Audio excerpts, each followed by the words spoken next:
Saudara sekalian, selamat Paskah. Shalom.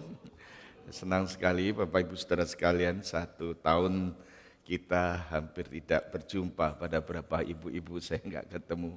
Semulim, Ibu Naomi, selamat datang ya. Saya boleh menyapa sedikit kepada yang senior, Ibu Lina, mamah dari penatua Jeffrey. Ya, ini ento ya, 1 tahun lebih saya nggak ketemu. Hari ini berjumpa, satu hari yang sangat bahagia. Ya, dan yang ketemu udah berpuluh tahun nggak ketemu Pak Beni. Saya lihat tuh anak almarhum Peterson. Pak Beni, tolong angkat tangan ya Pak Beni. Selamat datang ya. Ya, ingat-ingat di sini, ingat-ingat di Renwick, kita semua ada satu keluarga. Saya akan sapa bagi Bapak Ibu yang lama nggak datang di sini. Selamat datang bagi Bapak Ibu yang baru pertama kali datang juga. Ada Maria ya dari Melbourne. Welcome Maria. Ya, selamat datang, selamat Paskah. Terima kasih, Tuhan berkati.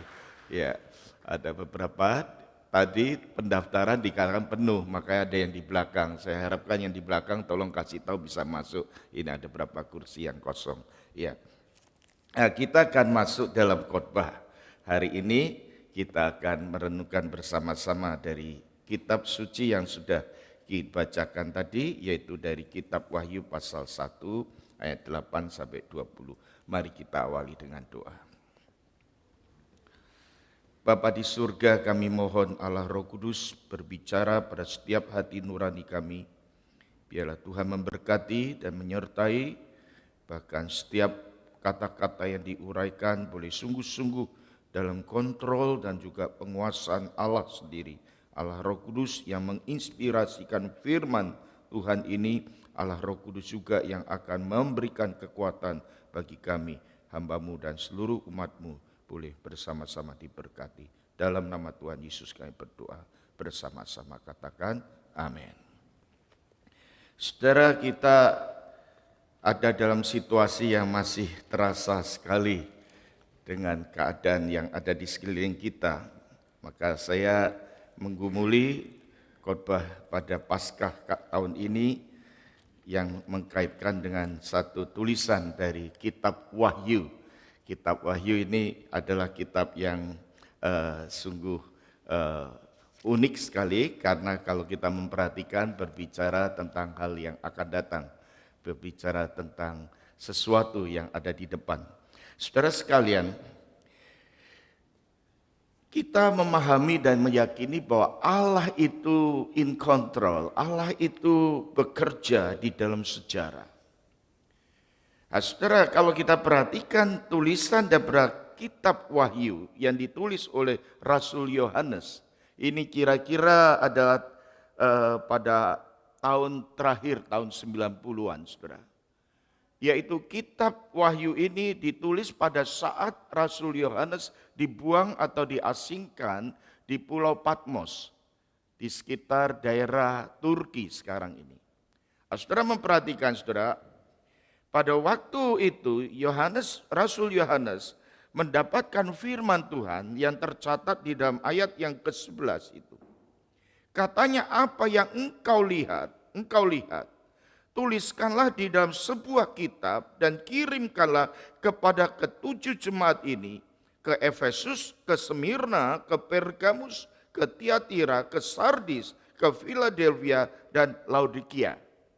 Nah, saudara perhatikan, saudara, bahwa pada waktu Rasul Yohanes dibuang ke Pulau Patmos, dia mendapatkan sebuah penglihatan. Dan penglihatan inilah yang dicatatkan di dalam kitab Wahyu, yang menjadi dasar kehidupan gereja atau orang-orang beriman, saudara. Namun saudara-saudara, kita melihat, saudara, bahwa pada waktu itu Rasul Yohanes di dalam keadaan keterketanan ataupun dalam keterasingan di Pulau Patmos. Kau perhatikan, saudara-saudara, bahwa seluruh rasul, 11 rasul, itu rata-rata semuanya matinya, meninggalnya itu mati syahid, mati martir. Hanya satu rasul yang mati dengan, boleh saya katakan, normal atau natural, sampai usia sekitar 92, bahkan diduga oleh penafsir usianya sampai 94 tahun. Dan Rasul Yohanes inilah, saudara-saudara, yang mendapatkan kesempatan umur berlanjut, umur panjang dari semua rasul, termasuk Rasul Paulus. Saudara perhatikan, saudara, kalau kita perhatikan di sini, saudara, Yohanes adalah satu rasul yang cukup unik sekali karena dipakai untuk berbicara kepada jemaat yang dalam saat itu penderitaannya sedang dialami. Jemaat yang ada di dalam konteks di mana surat ini ditulis, yaitu jemaat yang ada di sekitar Asia, dikatakan 7 jemaat tadi, itu dalam keadaan tertekan. Tertekan karena apa? Penganiayaan. Penganiayaan dari pemerintahan yang sangat kejam dan sangat jahat sekali. Saudara, itu salah satu, yaitu pemerintahan hari itu dipimpin oleh Kaisar Domitian. Kalau saudara Google di sana, saudara melihat siapa Domitian. Dia seorang kaisar yang memerintah sekitar tahun 85 sampai tahun 96 Masehi. Kaisar ini boleh saya katakan saudara, kaisar yang sangat narsis sekali. Dia ingin didewakan pada waktu masih hidupnya sekalipun. Biasanya kaisar itu didewakan setelah dia mati, setelah dia meninggal. Tetapi Domitian itu mempunyai satu keinginan atau mempunyai satu kebiasaan supaya dia didewakan. Sehingga menerbitkan sebuah koin mata uang itu yang mengatakan kaisar adalah Tuhan. Tuhan, Tuhan, Tuhan. Saudara sekalian, maka orang-orang Kristen pada zaman itu yang tidak mau menyembah dia, yang tidak mau mengangkat dia jadi Tuhan, saudara itu disiksa, ditindas. Dan salah satunya adalah peristiwa-peristiwa yang terjadi di antara 7 jemaat tadi. Yang salah satunya kalau kita baca bagian ini di mana Pulau Patmos mendapatkan penglihatan Rasul Yohanes untuk mempercatatkan semua apa yang terjadi. Saudara-saudara, orang Kristen pada zaman itu hidupnya susah. Saya bisa merasakan bagaimana kesusahan kehidupan orang Kristen pada zaman itu, segelintir saja peristiwa yang sedang terjadi. Tadi didoakan dalam doa syafaat yang di Makassar. Minggu lalu, Jumat Agung saya singgung. Itu orang bom bunuh diri itu dilakukan oleh sepasang suami istri, masih muda. Saya nggak tahu bagaimana kehidupan hari ini, banyak orang bisa begitu. Tapi itu karena doktrin juga, karena pengajaran. Nah, bagaimana keajaiban Tuhan, apakah ada? Saya katakan masih ada relevan. 2 meter di depan, ini bom bunuh diri mati. Yang 2 meter di depan nggak mati, hanya luka-luka. Lukanya pun nggak terlalu parah. Kalau belum waktunya mati ya belum, kalau udah waktunya ya waktunya. Tetapi kalau kita perhatikan pada zaman itu, saudara-saudara, orang Kristen itu banyak yang disiksa, dibunuh, dijadikan tontonan banyak orang. Di tengah-tengah penindasan dan ketakutan yang seperti ini, saudara, banyak orang percaya bertanya, di manakah Tuhan? Masihkah ada Tuhan? Di tengah-tengah keadaan ini masihkah Allah itu ada? Mereka bertanya, apakah Tuhan itu menyertai kita? Saudara sekalian yang dikasih Tuhan, kitab Wahyu dituliskan untuk mereka. Oh, yang mengatakan dan bertanya, di manakah Tuhan? Apakah Tuhan masih mengontrol kehidupan manusia di dunia ini? Saudara-saudara, Rasul Yohanes ini banyak menggunakan simbol, angka-angka. Digunakan angka-angka, misalnya ada angka 7, angka 12, angka 24, dan seterusnya. Digunakan dengan adanya simbol yaitu Babel, perempuan sundal dan sebagainya. Saudara perhatikan, saudara-saudara, simbol-simbol ini saudara-saudara adalah simbol yang sangat dikenal, sangat diketahui oleh orang-orang pada zaman itu. Jadi kita jangan menganggap orang-orang sudah susah, sudah sulit, masih suruh menerka simbol-simbol angka-angka. Tidak, mereka tahu persis apa arti dan maksudnya angka-angka itu dituliskan. Dan di Alkitab ini banyak memakai bahasa simbol seperti itu. Tuhan berkata kepada mereka melalui firman Tuhan. Tuhan menampakkan diri dan Tuhan memakai jubah sampai ke kaki, memakai ikat pinggang emas. Kakinya mengkilap bagaikan tembaga, tangan kanannya memegang 7 bintang, memegang pedang. Semua ini simbol untuk menunjukkan bahwa Tuhan itu memegang kuasa. Tuhan itu memegang kuasa, Tuhan itu berkuasa dikatakan di sana. Saudara, ayat ke-8 ini yang menjadi satu sorotan kita. Ayat 8 dikatakan, aku adalah Alfa dan Omega, firman Tuhan Allah yang ada dan yang sudah ada, dan yang akan datang, yang maha kuasa. Alfa dan Omega ini adalah huruf abjad dari bahasa Greek atau Yunani. Huruf awalnya adalah alfa dan huruf akhirnya adalah omega.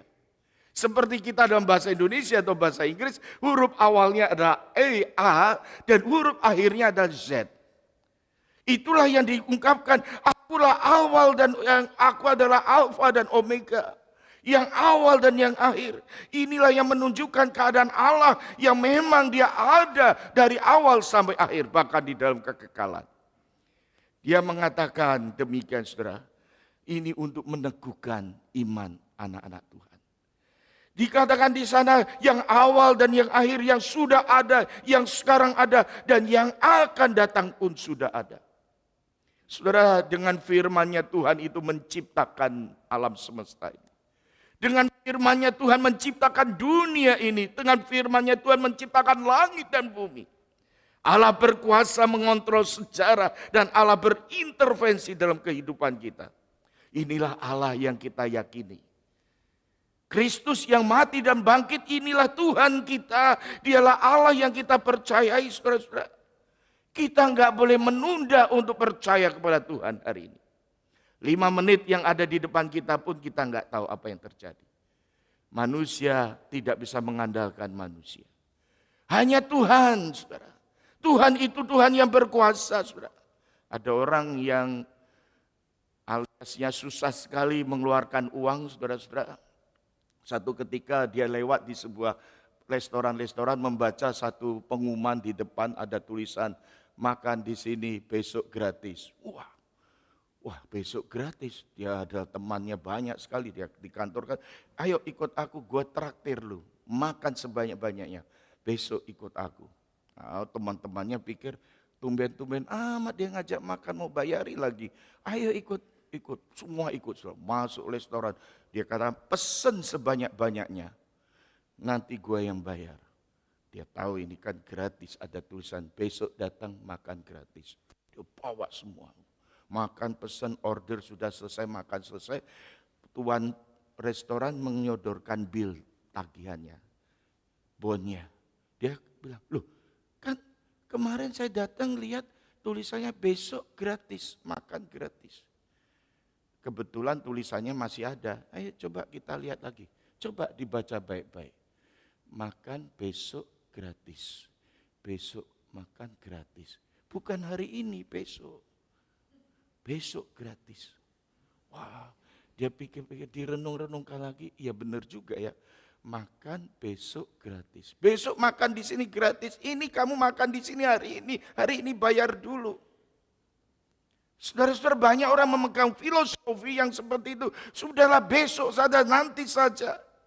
Kalimat-kalimat ini saudara mengingatkan kepada kita. Kita tidak boleh menunda, kita tidak boleh menunggu. Kita tidak boleh terlambat di dalam kehidupan ini. Tuhan itu adalah Tuhan yang berkuasa, Tuhan yang tidak pernah bisa dipermainkan oleh siapapun. Dia berotoritas, dia berdaulat penuh.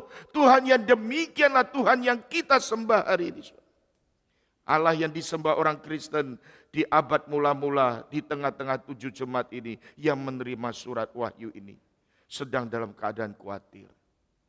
Mereka juga bukan hanya diminta untuk percaya kepada Tuhan, segera percaya kepada Tuhan, tetapi mereka juga diingatkan bahwa Kristus adalah Allah yang hidup bukan mati.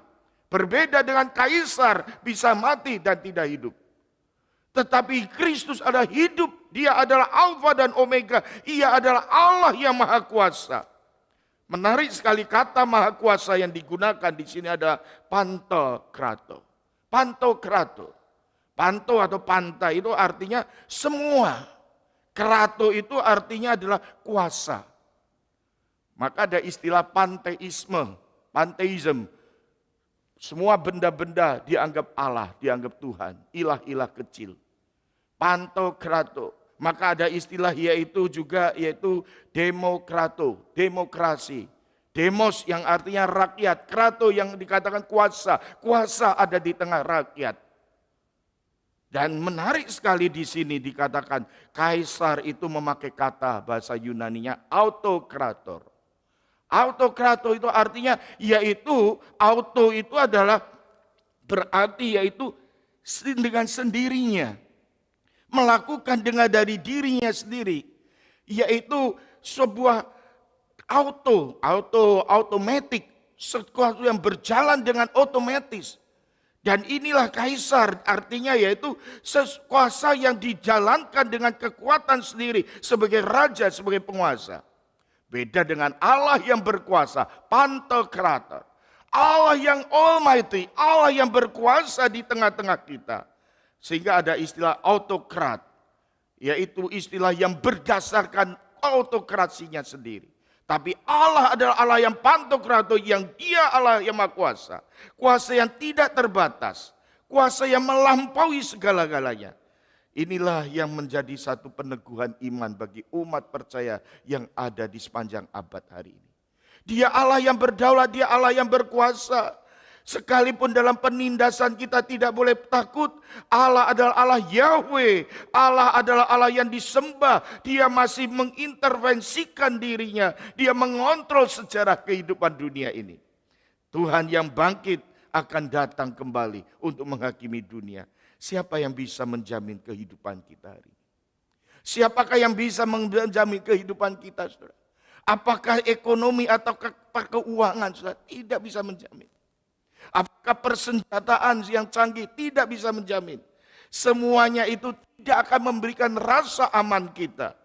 Saya membayangkan 1 tahun ini, saudara-saudara, dalam situasi pandemi COVID-19. Tidak ada yang bisa memberikan rasa aman dan damai.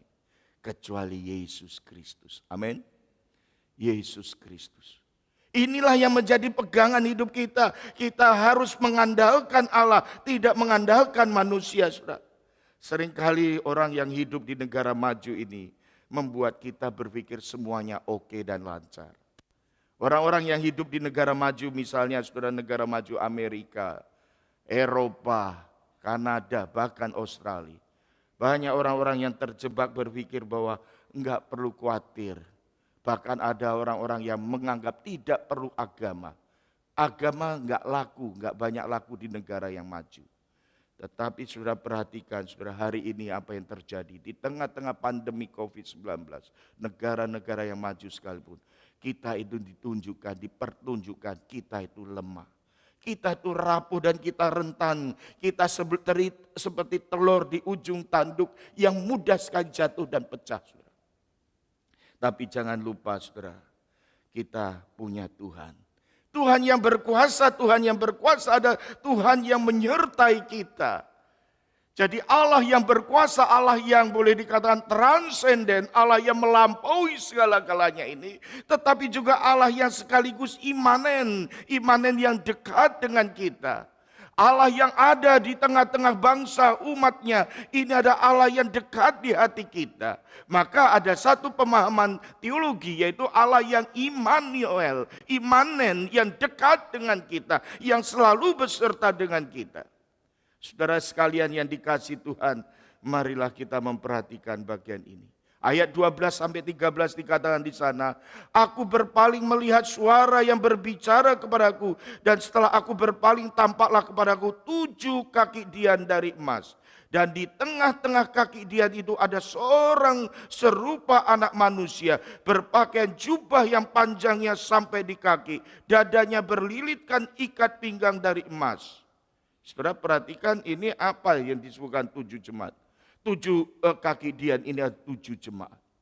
7 jemaat, di tengah-tengah 7 jemaat itu ada anak manusia yang ada berdiri di tengah-tengah mereka. Apa artinya, saudara? Tuhan yang besar, yang berkuasa, Dia ada di tengah-tengah jemaatnya. Dia eksis di tengah-tengah jemaatnya. Dia menyertai kita. Saudara sekalian yang dikasihi Tuhan, Tuhan itu datang dekat dengan kita. Dia merasakan apa yang kita rasakan. Kitab Ibrani menuliskan, dia merasakan apa yang kita rasakan. Dia mengalami apa yang kita alami, saudara. Saudara-saudara, kita memahami pemahaman kebenaran ini, saudara, kita dapat selalu dikuatkan, saudara. Dia bukan Allah yang jauh di sana, tapi Dia mengerti apa yang kita mengerti. Kalau saudara, penghiburan kalimat yang sangat menguatkan, saudara, kalau punya sahabat yang susah, yang sedih, dia sedih, ada sahabat yang berkata, aku memahami kesedihan, aku memahami kesusahanmu. Aku memahami kesulitanmu. Oh, itu menghibur sekali. Tidak usah kalimat yang jauh-jauh. Kalimat yang berkata, aku mengerti apa yang kamu sedang pikirkan. Aku mengerti kesedihanmu. Coba kita memahami Allah yang mati di atas kayu salib, saudara-saudara. Bahkan seperti domba yang tersembelih. Dia pernah dianiaya, dia pernah bahkan mati disalibkan, saudara-saudara. Inilah yang memberikan gambaran kepada umatnya untuk memperlihatkan dia menyertai kita. Dia tahu apa yang kita alami. Dia mengerti apa yang sedang kita hadapi, saudara. Dia mengerti jemaat keluarga besar IPC yang sedang pada saat ini sedang menghadapi pergumulan berat. Semalam saya diminta untuk berdoa satu bapak. Dia pulang dari Indonesia baru masa karantin. Dari airport langsung dibawa ke ICU. Kita perlu berdoa untuk Bapak Rudi namanya. Dia sedang dalam keadaan kritis. Saya katakan saya berdoa. Saya mengerti beratnya sebagai anak yang akan dikunjungi datang. Menyaksikan papa untuk datang berlibur. Untuk datang memenuhi stay-nya dia karena dia permanen di sini. Tuhan punya jalan yang lain. Tapi tidak ada yang mustahil saya kata. Kalau Tuhan masih memberikan kemurahan, belas kasihan, kesempatan yang terbaik. Tidak ada yang mustahil. Seandainya pun kita hari ini menghadapi pergumulan, Tuhan tetap in control, Tuhan menyertai. Dia menjaga kita, melindungi kita, dia menyertai kita. Marilah kita merespon dengan setia mengikut Tuhan sampai pada akhirnya. Tuhan menyertai kita, Allah seringkali bersama dengan kita, kita tidak tahu. Mari kita bertobat, Tuhan Engkau selalu andil di dalam hidup kita. Dia tahu masa depan kita, dia tahu pergumulan kita. Dia ingat apa yang kita sedang doakan. Dia tahu apa yang terbaik bagi kita. Kiranya pesan Paskah ini boleh menjadi dorongan dan peneguhan iman kita. Kristus mati, Kristus bangkit. Dan Kristus yang bangkit dan naik ke surga, dia akan datang kembali. Dan dia menjadi raja hidup sampai selama-lamanya. Amin. Mari kita berdiri berdoa bersama.